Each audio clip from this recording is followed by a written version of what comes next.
रामपुर में दो लड़कियां नताशा और रितिका बहुत ही अच्छी दोस्त हुआ करती थी। उनको डांस करने का बड़ा ही शौक था। वह अक्सर रात में खाना खाने के बाद टहला करती थी। एक रात रितिका टहलने नहीं आई तो नताशा अकेले ही टहलने चले गई। पास में ही एक टेलीफोन बूथ बना था। वहां पर एक बूढ़े अंकल ने नताशा को आते देख उन्होंने अपना चश्मा गिरा दिया और नताशा जब उनके पास आ गई तो उन्होंने कहा, बेटा, क्या आप मेरा चश्मा उठा दोगे? यह सुनकर नताशा ने उसका चश्मा उठाकर उनको दे दिया। फिर बूढ़े अंकल ने बोला, बेटा, अंधेरा बहुत हो गया है, प्लीज टेलीफोन बूथ से मेरी टॉर्च उठाकर दे दोगे क्या? नताशा जी अंकल कहकर टार्च लेने चले जाती है और जैसे ही नताशा टेलीफोन बूथ का दरवाजा खोलती है, अचानक टेलीफोन बूथ का फ्लोर नीचे की ओर खुल जाता है। वह अंदर की ओर नीचे अंडरग्राउंड जगह पर गिर जाती है। जमीन पर गिरते ही वह बेहोश हो जाती है और जैसे ही उसकी आंखें खुलती है वह दंग रह जाती है, क्योंकि वह एक बड़ी सी स्टेज पर गिरी हुई थी और उसके सामने एक ही कुर्सी थी जिस पर वही अंकल बैठा हुआ होता है जिसने उसे टेलीफोन बूथ में भेजा था। यह देख नताशा कहती है, अंकल आप कौन हो? मैं यहाँ कैसे आ गई? मुझे अपने घर जाना है। यह सुनकर अंकल जोर जोर से हंसने लगते हैं।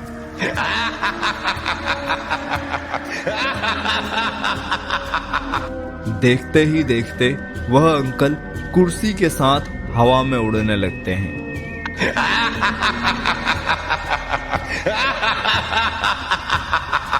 नताशा कहती है, अंकल आप मुझे छोड़ दो, आप मेरे दादाजी को नहीं जानते, मेरे दादाजी भी तांत्रिक है, अगर मुझे कुछ हुआ तो वह आपको नहीं छोड़ेंगे। यह सुनकर हवा में उड़ते हुए अंकल वापस अपनी जगह पर नीचे आ जाते हैं और अंकल कहते हैं, मुझे कोई नहीं मार सकता क्योंकि मैं तो पहले ही मर चुका हूँ, और अगर तुम्हें बचना है तो जब तक मैं इस कुर्सी पर एक पैर पर खड़ा हूँ तुम्हें नाचना होगा। नताशा कहती है, मैं ऐसा नहीं करूंगी।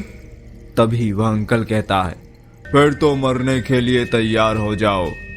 यह कहते ही अंकल अपनी शक्तियों से उसकी तरफ बहुत सारे चाकू फेंक देता है। नताशा नीचे बैठ जाती है और सारे चाकू दीवार पर जाकर लग जाते हैं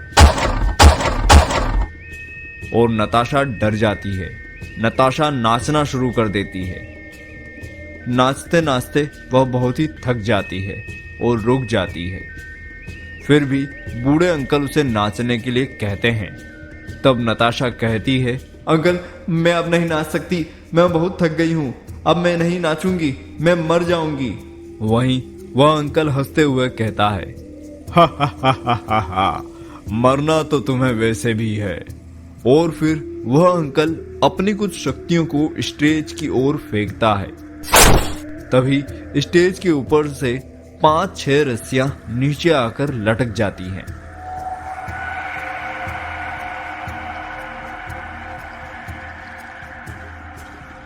यह देखकर नताशा को बहुत ही आश्चर्य होता है।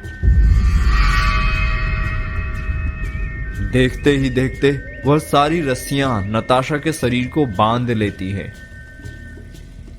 यह देखकर अंकल जोर जोर से हंसने लगते हैं।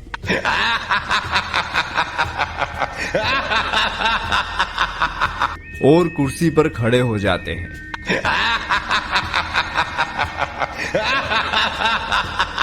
अब आगे क्या होने वाला था इसका नताशा को बिल्कुल भी अंदाजा नहीं था। फिर बूढ़े अंकल नताशा की तरफ काफी सारे नुकीले हथियारों को फेंकता है। नताशा उन हथियारों से बचने के लिए इधर उधर हटने लगती है, पर कुछ देर बाद नताशा बहुत थक जाती है। फिर वह बूढ़ा अंकल जोर जोर से हंसने लगता है